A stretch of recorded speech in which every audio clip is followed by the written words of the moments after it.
حضرت عبداللہ بن سلام رضی اللہ تعالیٰ عنہ کے قبول اسلام کا واقعہ۔ عبداللہ بن سلام رضی اللہ تعالیٰ عنہ یہود کے جلیل القدر عالم اور حضرت یوسف علیہ السلام کی اولاد سے تھے۔ ان کا اصل نام حسین تھا اور وہ یہودی بنی قینقاع سے تعلق رکھتے تھے۔ ایک دن انہوں نے رسول اللہ صلی اللہ علیہ وسلم کی یہ کلمات طیبہ سنے، جن کا ترجمہ یہ ہے: اپنے بیگانے سب کو سلام کیا کرو، بھوکوں محتاجوں کو کھانا کھلایا کرو اور خونی رشتوں کو جوڑے رکھو، قطع رحمی نہ کرو اور رات کو نماز پڑھو جب لوگ سو رہے ہوں۔ یہ ہدایت موز کلمات سن کر حضرت عبداللہ رضی اللہ عنہ کا دل نور ایمان سے جگمگا اٹھا۔ انہیں یقین ہو گیا کہ یہ وہی نبی آخر الزمان صلی اللہ علیہ وسلم ہیں جن کی وحشت کی پیشن گوئی صحائف قدیمہ میں درج ہیں۔ دوسرے دن رسول اللہ صلی اللہ علیہ وسلم کی خدمت میں حاضر ہوئے اور حضور صلی اللہ علیہ وسلم سے چند پیچیدہ مسائل دریافت کیے۔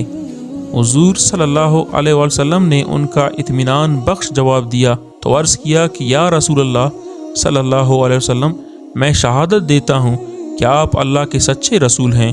حضور صلی اللہ علیہ وسلم نے ان کے قبول اسلام پر مسرت کا اظہار فرمایا اور ان کا اسلامی نام عبداللہ رضی اللہ تعالیٰ عنہ رکھا۔ اب حضرت عبداللہ رضی اللہ تعالیٰ عنہ نے عرض کی، یا رسول اللہ، میری قوم بڑی بدنیت ہے، انہوں نے سن لیا کہ میں اسلام پر ایمان لے آیا ہوں تو مجھ پر طرح طرح کے بہتان باندھیں گے، اس لیے میرے اسلام کی خبر کے اظہار سے پہلے ان سے دریافت کر لیں کہ ان کی میرے متعلق کیا رائے ہیں۔ حضور صلی اللہ علیہ وسلم نے یہود کے اکابروں کو بلاوا بھیجا۔ جب وہ آئے تو حضور صلی اللہ علیہ وسلم نے فرمایا، تم تورات میں نبی آخر الزمان صلی اللہ علیہ وسلم کی نشانیاں پڑھتے ہو اور جانتے ہو کہ میں خدا کا رسول ہوں۔ میں تمہارے سامنے دین حق پیش کرتا ہوں، اسے قبول کر کے فلاں داریں حاصل کرو۔ یہودیوں نے جواب دیا، ہم نہیں جانتے کہ آپ خدا کے رسول ہیں۔ سرور عالم صلی اللہ علیہ وسلم نے فرمایا، حسین بن سلام تمہاری قوم میں کیسے ہیں؟ سب یہودیوں نے بیک آواز جواب دیا، وہ ہمارے سردار اور سردار کے بیٹے ہیں، وہ ہمارے عالم کے بیٹے ہیں، وہ ہم میں سے اچھے اور سب سے اچھے کے فرزند ہیں۔ حضور صلی اللہ علیہ وسلم نے فرمایا، اگر وہ اسلام قبول کر لیں تو کیا تم بھی اسلام قبول کرو گے؟ یہودی ناک بون چڑھا کر بولے، خدا انہیں آپ کے القے بگوشی سے محفوظ رکھے، ایسا ہونا ناممکن ہے۔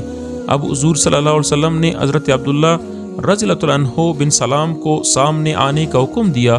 وہ کلمہ شہادت پڑھتے ہوئے باہر نکلے اور یہودیوں سے مخاطب ہو کر فرمایا، اے حیان قوم، خدائے واحد سے ڈرو اور محمد صلی اللہ علیہ وسلم پر ایمان لاؤ، بلا شبہ وہ خدا کے سچے رسول ہیں۔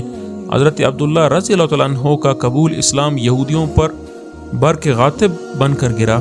وہ غم و غصے سے دیوانے ہو گئے اور چیخ چیخ کر کہنے لگے، یہ شخص عبداللہ بن سلام ہم سب سے برا اور سب سے برے کا بیٹا ہے، ذلیل بن ذلیل اور جاہل بن جاہل ہے۔ حضرت عبداللہ رضی اللہ عنہ نے رسول اللہ صلی اللہ علیہ وسلم کی خدمت میں عرض کی، یا رسول اللہ صلی اللہ علیہ وسلم، آپ نے یہود کے اخلاق کی پستی دیکھی، مجھے ان سے یہی امید تھی۔ سیرت ابن ہشام۔